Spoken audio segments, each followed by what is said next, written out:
Hahaha, wala silang binatbat kay Rina, Rina is the best.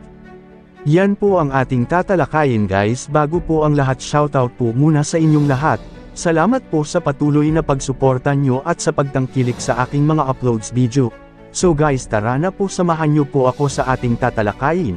Kung nakapanood po kayo sa video ni Kalingap Rab sa first birthday ni Baby Rabay, ay siguro hindi na surprise para sa inyo itong video clips na inihanda ko para sa inyo, pero hops, sandali lang guys, huwag nyo po munang putulin ang pagnood nyo.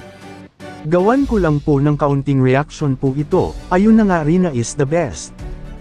Ibig sabihin ko po na the best, ay the best costume po si Rina. At tinalo niya ang apat na kasama niya na nagsusuot din ng cartoon karakter. Maganda din naman ang suot nila pero walang makahigit sa ating Rina Mimay. Action pa nga lang, talo na sila, hahaha, super duper po talaga ang ating Rina Mimay.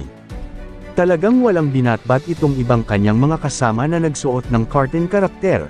Action at acting pala, wala, natalo na sila guys. O kayo guys, anong masasabi nyo po sa video kung ito? Please comment below na lang po. Maraming salamat po uli sa inyong lahat. Please don't forget to subscribe YouTube channels nila Kuya Val Santos Matubang at kay Kalingap Rab. Paki-like na din po sa video kung ito. Maraming salamat po. Good day and God bless everyone. Ang tatawagin ko po ay ang ating mag-uwi ng 2,000 pesos o ang ating top 2. Congratulations! Para sa ating top 2 na best in costume, walang iba kundi si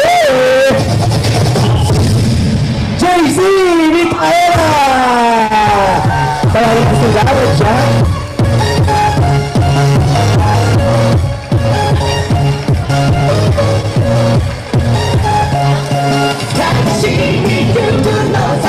Thank you very much. At ang nanalo po ay magkakaroon din naman ng performance.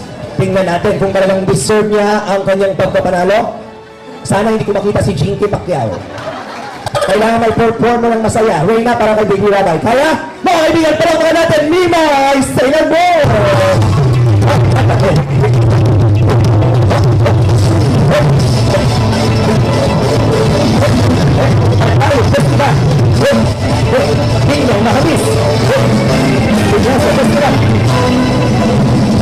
Thank you so much! Once again, si Reyna po mag-uwi ng 3,000 pesos!